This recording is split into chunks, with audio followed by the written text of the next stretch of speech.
Who the heck is Ben Steele? Mencius Moldbug. November 15, 2007. Unqualified Reservations. Narrated by Skeptical Waves. Who the heck is Ben Steele? Readers ask, who the heck is Ben Steele? And why should I care? Actually, everyone should care who Ben Steele is. At least, everyone who has more than a couple $100 in the bank. Ben Steele is this person. He is also the author of this article. And if you prefer the dulcet tones of his gentle yet masculine voice, you can listen to him here. I don't mean to sound like a conspiracy theorist, but when the CFR and Ron Paul are singing the same tune, you can be pretty sure the fat lady is at least in the building. Most importantly, Ben Steele is singing. Which means he's not quacking. The 20th century was the century of quack everything. Perhaps most infamous was the great Soviet quack geneticist, Trofim Lysenko. But quackery in its Eastern edition was crude and unsubtle. Its associations with brute force were impossible to conceal, and it seldom lasted long when that force was removed. No, the post-war Western University is our true Valhalla of quack. Quackologists will be studying this system for decades, and they will certainly not get bored. The sad fact is that almost everything studied and taught in Western universities today is quackery. The only exceptions are some areas of science and engineering. For example, I'm pretty sure that chemistry and biochemistry are generally quack-free. However, if Lee Smolin and Peter Woit are right and Lubus model is wrong, we are beset even by quack physics. We certainly have quack poetry, quack computer science, and quack history. Journalism, for example, is quack history at its finest. And figures such as Freud, Rothko, Mann, read the whole thread, or at least to the Piltdown Man bit, Mead, and Ashbury will have to appear on any list of history's great quacks. Their achievements may be surpassed, but how can they ever be forgotten? And then there's economics. Pretty much everyone thinks of 20th century economics as a seething nest of quackery. Including most 20th century economists. All they disagree on is who the quacks are. It is incontrovertible that quack economics is alive and well in the world today.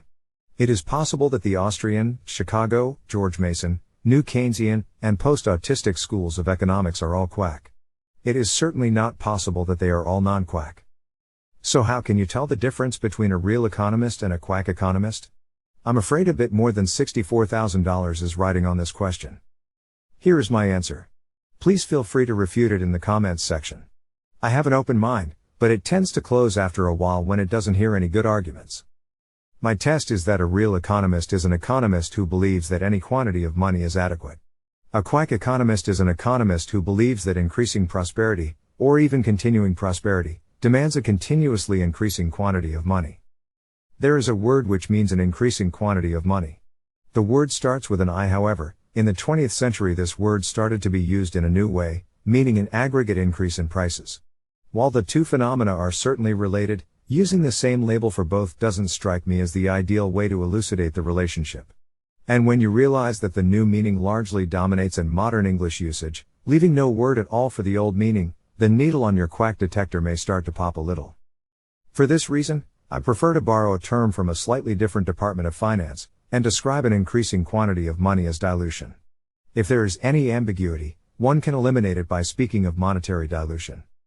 As for an aggregate increase in prices, the obvious word is appreciation, which can be further categorized as asset price appreciation and consumer price appreciation. The general use of the I word in newspapers today is the latter. No precise or objective distinction between assets and consumer goods can be constructed, of course, but the same can be said for the index baskets generally used to measure consumer price appreciation. Any number produced by a subjective index is fudge. It may still be useful, but it is useful only to the eye. Anyone who plugs any subjective number into any mathematical formula or model is a quack, period. But I digress. So we can reframe our quack detector by declaring that there are two kinds of economists, those who believe that monetary dilution is essential, and those who believe it is inessential. Not only is this a Boolean distinction, it is a very sharply polarized one, as we'll see. In short, the conditions for a great quack hunt can only be described as ideal. Our razor is as simple as could be. Dilutionists are quacks. Non-dilutionists are non-quacks, unless of course they are peddling some other brand of quackery. There is no ambiguity at all. This test applies to any economist, or supposed economist, past or present, professional or amateur. If the voters of a democratic nation are infected with quack economics, their government will hire quack economists who peddle quack prescriptions. As Miguel Ferrer put it in RoboCop, that's life in the big city. For example, one common belief among amateur dilutionists is that if the economy of some country grows, another fudge factor, by 3% a year, its currency should also be diluted at 3% a year. Any professional economist, quack or non-quack, knows that this makes no sense at all. No serious economist believes it in the exact numerical form stated above. However, it's a common belief among the general public, and dilutionists seldom seem to disabuse them of it. Why is dilutionism quackery? This is actually quite easy to see. Modern currencies, such as the dollar, are fiat currencies. In principle, there is nothing at all wrong with a fiat currency. There is no valid economic objection to paper money, and there is no economic connection between dilutionism and fiat currency. In principle, it is perfectly easy to imagine a fiat currency system with a fixed quantity of currency. Whatever your monetary system, money is a good like any other. It is not a measure of value or a claim on wealth. It is a commodity, whether virtual, paper, or metallic. The reasons that people are willing to exchange so many nice things for money, and the reasons they choose one form of money over another, are complex. We'll save them for another day. What makes money money, however, is that most or all people who hold money hold it not in order to use it directly, but in order to exchange it for other goods. True, you can write a phone number on a $20 bill, and you can melt down a Krugerrand and make it into a gold Coke spoon. But neither of these uses are relevant to 99.999% of the people who hold 20s or Krugerrands. In other words, when most people make decisions about money, they are concerned with the exchange rates between money and other goods, i.e., the prices of non-monetary goods and money. Any change in their money that does not affect the quantity of goods they can obtain in exchange for the quantity of money they own will not affect their behavior. Therefore, monetary systems can be redenominated neutrally, by rescaling a currency so as to affect all money holders in exactly the same way. For example, Turkey recently stripped 6 zeros from its currency. Each million old Turkish lira was converted to one new Turkish lira. All contracts denominated in old Turkish lira were rewritten in new lira. And so on. This did not amount to a 99.9999% wealth tax. It did not change the behavior of Turks, or anyone else, in any non-trivial way. Similarly, if Turkey had doubled its currency so that every million old lira was now 2 million new lira, there would have been no non-trivial effect. On the other hand, if Turkey had converted every million old lira into one new lira, except for lira held by Armenians, who received half a new lira, the effect would have been a tax on Armenians. If it had doubled its currency, but not doubled debts to Armenians, so that your million old lira became 2 million new lira, but if you owed 1 million old lira to an Armenian, you still owed 1 million new lira, the effect would have been a partial repudiation of debts owed to Armenians. And so on. There is no distinction between monetary dilution and redenomination. If you dilute a monetary supply by 10%, you are exchanging 1 million old lira for 1.1 million new lira, whether or not you choose to think of it this way. However, the type of monetary dilution that we think of when we use the I word is never, ever a neutral redenomination. There are many ways of creating new money, counterfeiting in a fiat currency system, gold mining under a gold standard, etc. None of them distribute an equal share of the new money across every unit of the old money. None of them rewrite contracts or debts. If they did, they would be neutral, and no one would bother. One easy way to see this clearly is to imagine a monetary system in which money is measured in fractions of the outstanding money supply. Instead of a number like $1,000, your bank statement would have a number like 1 billionth, meaning that you owned a billionth of all the dollars in the world. Redenomination in this kind of fractional monetary system is so trivial that the operation does not even exist. Moreover, we can redefine any monetary system in these fractional terms, as long as we can define the quantity of currency in the system. It is just a matter of changing our accounting convention. So what would non-neutral dilution look like under fractional accounting? The answer is simple, it looks like redistribution. When you dilute lira owned by Armenians but not lira owned by Turks, the result is precisely the same as taking lira from Armenians and giving it to Turks. Every non-neutral dilution can be defined as the combination of a neutral redenomination and a non-neutral redistribution. And this is why dilutionists are quacks. Dilutionists are quacks because it is impossible to imagine a way in which the systematic pilfering of wallets could somehow be essential to commerce and industry. We can categorize monetary systems as closed loop, no new money is created, or open loop, new money is created. Even the gold standard is an open loop financial system, because new gold can be discovered and mined. 19th century gold discoveries in Australia, California and Canada had substantial global monetary effects.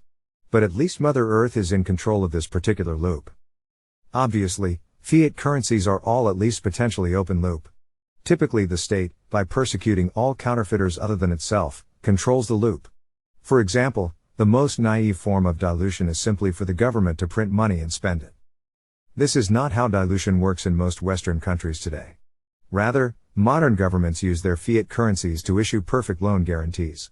For just one example, a conventional bank deposit in the US is actually a zero maturity loan from you to your bank. This loan is nominally insured by a corporation called the FDIC, but this risk is not an insurable risk, nor does the FDIC store the slightest fraction of the funds it would need to make its guarantee 100% reliable. However, the guarantee is indeed 100% reliable, because the FDIC is ultimately backed by the US's power to create as many dollars as it wants, and the US has every political incentive to exercise this power. Another way to understand dilution via loan guarantee is to realize that the US's power to define a piece of paper as a dollar is no different from its ability to define a slice of your checking account as a dollar. The US can fix the price of any good relative to its own fiat. If Congress wants to declare that every Hannes Wagner baseball card has a face value of $1 billion, it has all the power it needs to do so. But again, I digress. Why would anyone ever believe in dilution? Well, there is a very straightforward way to use dilution to create apparent prosperity. Use it to redistribute money from people who are saving money, to people who are spending it. While typically the savers and the spenders are not the same people, if you can imagine a government program that would force anyone with a large nest egg to spend it all this year, you can certainly imagine the resulting boom. Again, however, we see that dilution can accomplish no objective which cannot also be accomplished by redistribution. And what is the advantage of dilution over redistribution? Simply that dilution is easier to hide, and harder to resist. In other words, we will expect to see a state choose dilution over redistribution when that state is either deceptive or weak. Or, of course, both. And there is an even more troubling fact. The fact is that all famous 20th century economists, Fisher, Keynes, Friedman, Samuelson, Galbraith, etc., and 99.9% of working economists today are dilutionists. In other words, they believe that a closed-loop monetary system, or even a nearly closed system such as the gold standard, is impractical or at least suboptimal. We can even link to bloggers. Cohen and Tabarrok, dilutionists. Kling and Kaplan, dilutionists. McArdle, dilutionist. Mankiw, dilutionist. Levitt, dilutionist. DeLong, major dilutionist. Und so weiter. Pretty much your only non-dilutionists are to be found in the Austrian school, and even there you need to be careful. Therefore, we are left with the conclusion that either, A, the above analysis is in some way wrong, or B, 20th century economics was dominated by quacks, and mostly remains so. It's not at all clear why B should even start to be surprising. Didn't we already know that the 20th century was the era of quack economics? What was the Soviet Union but a giant outdoor experiment in economic quackery? I say 20th century because we observe an interesting fact. When we scroll back in time, we see that dilutionism makes itself quite scarce. Madison wrote in Federalist 10 of a rage for paper money, for an abolition of debts, for an equal division of property, or for any other improper or wicked project. Burke is even more colorful. When all the frauds, impostures, violences, rapines, burnings, murders, confiscations, compulsory paper currencies, and every description of tyranny and cruelty employed to bring about and to uphold this revolution have their natural effect, that is, to shock the moral sentiments of all virtuous and sober minds. Ben Franklin was the leading colonial enthusiast of open-loop finance, a perspective not at all inconsistent with his general harebrainedness. The fate of the continental dollar, not to mention the French assignat, did a reasonably good job of discrediting dilutionism. Even Lincoln's greenbacks were formerly limited in supply, and after the war this limit held. In general, anyone who openly proposed outright dilutionism in the 19th century was treated as a monetary crank, much as Ron Paul is now for his espousal of the gold standard. Fromm's arguments, if you can call them that, are quite typical of the canon. At least he's in good company, not just with the 20th century's top economists, but also one of its great poets. But even the classical gold standard of the 19th century was quite diluted. The 19th century banking system never had anything like enough gold to redeem all current claims in metal. Frequent panics and cycles were the result, culminating in the events of the early 1930s, in which a worldwide rush for redemption eliminated the last vestiges of closed-loop finance. To find what Austrian economists call a 100% reserve monetary system, you have to look in more obscure corners of history, such as the Amsterdam Wisselbank. Or, as Condi Roget claimed in 1840, Gibraltar. Such being the theory of this branch of my subject, I have the satisfaction to state in regard to the practice under it, upon the testimony of a respectable American merchant, who resided and carried on extensive operations for near 20 years at Gibraltar, where there has never been any but a metallic currency, that he never knew during that whole period, such a thing as a general pressure for money. He has known individuals fail from incautious speculation, or indiscreet advances, or expensive living, but he never saw a time that money was not readily obtainable, at the ordinary rate of interest, by any merchant in good credit. He assured me, that no such thing as a general rise or fall in the prices of commodities, or property was known there, and that so satisfied were the inhabitants of the advantages they enjoyed from a metallic currency, although attended by the inconvenience of keeping in iron chests, and of counting large sums in Spanish dollars and doubloons, that several attempts to establish a bank there were put down almost by common consent. I'm not sure on the details, but I'm afraid there are banks in Gibraltar now. However, if you prefer to store your portfolio in doubloons, there is always Jersey. Yes, in fact, this is exactly what Ben Steele is talking about.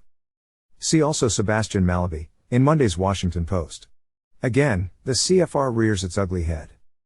Basically, what we're looking at here is the harsh but necessary process of waking up from the last century. There is a reason that quackery, in economics and poetry and nutrition and painting and history and psychology and paleoclimatology and computer science and just about any other department you can name, did so well in the 20th century university system. Reality knows no master, but quackery is useful. Sometimes it's even profitable. And will we end up back on the gold standard? Possibly. I really have no idea. As Lech Walesa used to say, it's easy to turn an aquarium into fish soup. It's a lot harder to turn fish soup into an aquarium. Likewise, it's easy to go from a closed-loop currency to an open-loop currency. Going back, on the other hand. In the 80s and 90s, governments found it not all that hard to reverse quack central planning. Often the corporations nationalized in the 30s through the 60s were even structurally intact, and could just be resold. Reprivatizing the monetary system is a completely different level of difficulty. It involves revising not just decades, but centuries, of Western financial practice. Worse, any transition to a fully backed gold standard implies a preposterous discontinuity in the gold price. If such a transition is officially planned, it would demand a level of secrecy and coordinated execution that would make the CFR look like MySpace. If it happens spontaneously in the market, as Steele suggests, the mind boggles. I can imagine how this could happen on a purely economic level. I can't imagine how it would interact with politics. But history is out there. It has not been repealed. The present is not permanent. In fact, to the future, it may look pretty strange. BTW, I know I promised to wrap up the Dawkins series this week. However, on further reflection, I feel it may actually need to be not ended, but extended. Hopefully this week's posts have provided our readers with a wider window on the alternate reality around us.